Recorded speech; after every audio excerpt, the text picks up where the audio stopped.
Hello everyone, नमस्कार. कसे आहात तुम्ही सर्व? मी स्मिता डिमेलो तुमचं स्वागत करत आहे. आता मी पुन्हा एक नवीन प्रवासाला सुरुवात केली आहे. तर मी 2 महिने होऊन मी आय डिजिटल प्रेन्युअर हे एक चॅनल म्हणजे एक कंपनी आहे. सॉरी चॅनल म्हण म्हण आलं. तर एक कंपनी आहे, ती जॉइन केलेली आहे. ठीक आहे. तर याच्यातही डिजिटल कोर्सेस आहेत. आता त्याच्यात तर मी आधी पुढे अ, क कार्यरत होतेच, पण मला असं प्रॉपर ट्रेनिंगची गरज होती, की कसं करायचं, काय करायचं. त्यामुळे मी ह्या ट्रेनिंग घ्यायला सुरुवात केली. आता अ, तसं मी माझे व्हिडिओ आधी बनवतच होते, पण मग मला एक प्रॉपर दिशा मिळाली, मला मंजिल मिळाली माझी. तर हे जे आहेत डिजिटल प्रेन्युअर ह्यांचे जे मेन सर आहेत, त्याचे को-फाउंडर आशुतोष पतिहस्त आहेत आणि त्यांचे जे मेन मॅनेजर आहेत, ते अंकित बन्सल सर आहेत. तर मी त्यांच्या ट्रेनिंग घेत आहे. त्यांचे व्हिडिओज मी खूप बघत आहे प्रॉपरली आणि खरं सांगू तर माझ्या आयुष्याचा एक्सपिरियन्स पण आहे भरपूर काही. माझं शिक्षण हे 12वी झालं 10वी मराठीत झालेलं आहे नवरत्न शाळेत आणि त्याच्यानंतर मग मी कॉलेज इंग्लिशमध्ये सुरू केलं. तर माझं 12th अकाउंट्समध्ये झालं आणि त्याच्यानंतर मग आर्ट्समध्ये मी आपलं बी ए कंप्लीट केलं. पण 12thच्या आधी मी एअर होस्टेस इन्स्टिट्यूट फ्रँकलिनची ट्रेनिंगसुद्धा घेतली आहे. ते झाल्यानंतर मग माझा तिथून पुढचा प्रवास जॉब करून मी आपलं हे पण केलं आहे. शिक्षण पण कंप्लीट केलं आहे. त्याच्यानंतर कोरोनामध्ये मी एक टीचरची ट्रेनिंग पण घेतली अर्ली चाइल्डहूड एज्युकेशन कोर्सची. तर तीही एक ट्रेनिंग आहेत. अशा भरपूर ट्रेनिंग आणि स्वतःचा एक्सपिरियन्स आहे मला जॉब करण्यातला. एक 15-20 वर्ष म्हणू शकता तुम्ही. एक्सपिरियन्स आहेत. मी भरपूर काही इंडस्ट्रीजमध्ये काम केलेलं आहे. Like automobile industries. म्हणजे कसं होतं त्यावेळेस पोटासाठी जो जॉब मिळेल तो जॉब पकडायचा. ॲक्च्युली फ्रँकलिन झाल्यानंतर खरं तर मला एअर होस्टेसचा जॉब करायचा होता. पण त्या टायमाला कॉम्पिटिशन होतं आणि मी आधी माझं मूळ जे आहे ते मराठी मीडियममधनं होतं. त्यामुळे थोडं तरी कुठे ना कुठे कमी पडून जायची. सिलेक्शनही होत होतं, पण मग काही सिच्युएशन अशा होतात. माझं एका ठिकाणी सिलेक्शन झालं होतं, पण त्या मॅमने मला दिल्लीला बोलावलं होतं. पण प्रॉब्लेम असा झाला त्यावेळेस, की त्यावेळेस ती रेप केस झाली होती आणि दिल्ली म्हटलं, की थोडेसे घरचे पण माझे घाबरलेच होते. सो भरपूर काही सर्कमस्टन्सेस होत्या. म्हणजे माझेही सर्कमस्टन्सेस होते. असं नाही मला चान्स मिळाला नाही, मला संधी मिळाली नाही. मला भरपूर संधी मिळाली एअर होस्टेस बनायची, कॅबिन क्रू बनायची. परंतु काही असतात ना आपल्या पर्सनल प्रॉब्लेम्स, त्यामुळे मी नकार दिला एअर होस्टेसच्या जॉबसाठी. मग मी माझ्या दुसऱ्या अशा इंडस्ट्रीमध्ये काम करत होते. लाईक ऑटोमोबाईल इंडस्ट्री म्हणा, ट्रॅव्हल अँड टुरिझम इंडस्ट्री म्हणा. भरपूर काही म्हणजे माझा एक्सपिरियन्स आहे. असं नाही मी म्हणजे एक्सपिरियन्स घेतलेला आहे. 15-20 वर्षाचा मला एक्सपिरियन्स आहे. तर ते डिफरंट डिफरंट काइंड ऑफ इंडस्ट्रीजचा एक्सपिरियन्स आहे. पण जॉब करता करता माझा एक्सपिरियन्स असा होता, की आता ते म्हणतात ना प्रत्येक व्यक्ती हा जॉबसाठी नसतो बनलेला. तसं हे माझं काहीसं होतं, की मी कोणत्या जॉबमध्ये टिकू शकत नव्हते. का टिकू शकत नव्हते? म्हणजे काय म्हणतात ना, at the end of the day आपण जॉब करताना खूप जॉब करतो. आपण आपलं हार्ड वर्किंग करतो. नंतर आपण स्मार्ट वर्किंग करतो. पण at the end of the day आपण आपल्या घरी जातो. जॉब तिकडे राहतो. एवढी हार्ड वर्किंग करता करता मला काय लक्षात आलं माहिती आहे का? म्हणजे मला असं जाणवलं मनातून, की आपण ह्या व्यक्तींसाठी जे ओनर्स आहेत किंवा जे सर्स आहेत किंवा मोठ्या-मोठ्या कंपनीजमध्ये तुम्ही जॉब करता, तिथे पण आपले सीनियर्स असतात.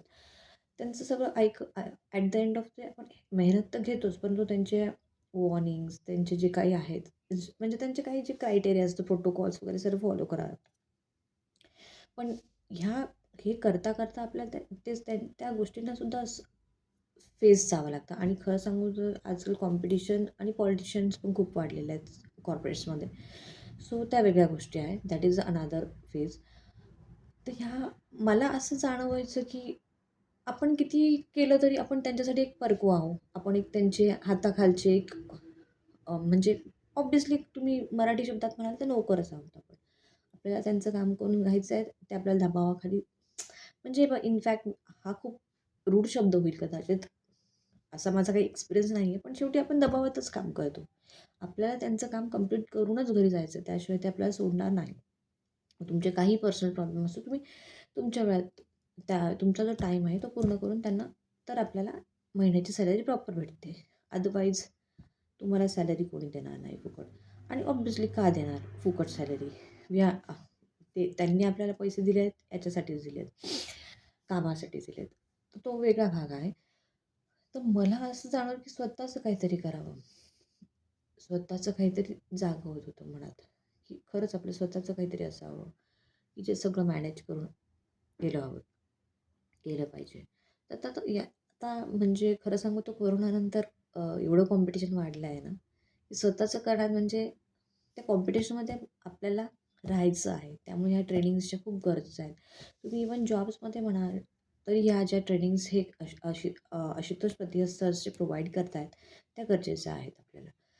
सो कसं आहे, मी ब्रीफली तुम्हाला नाही सांगणार कारण मग व्हिडिओ खूप मोठा होईल. तर हे डिजिटल कोर्सेस जे असतात, जे आता Facebookवरती, YouTubesवरती चालतात. भरपूर प्रमाणात कोर्सेस आहेत. अजून मीही सर्च केलं आणि अजून मी पण अंडर ट्रेनिंगच आहे. माझ्या म्हणजे ट्रेनिंगमधले मॉड्यूल्स एवढे आहेत, की ते कंप्लीट करता खूप टाईम जातो. म्हणून ॲट द सेम टाईम मी हे बाजूला पण चालू करत आहे. तर मी ह्या ट्रेनिंग भरपूर आहेत. सो तुम्हाला कोणती करायची, कोणता चॉईस आहे, तुमचा कशात इंटरेस्ट आहे, त्याच्यात तुम्ही करू शकता. तुम्ही इन्फ्लुएन्सर बनू शकता.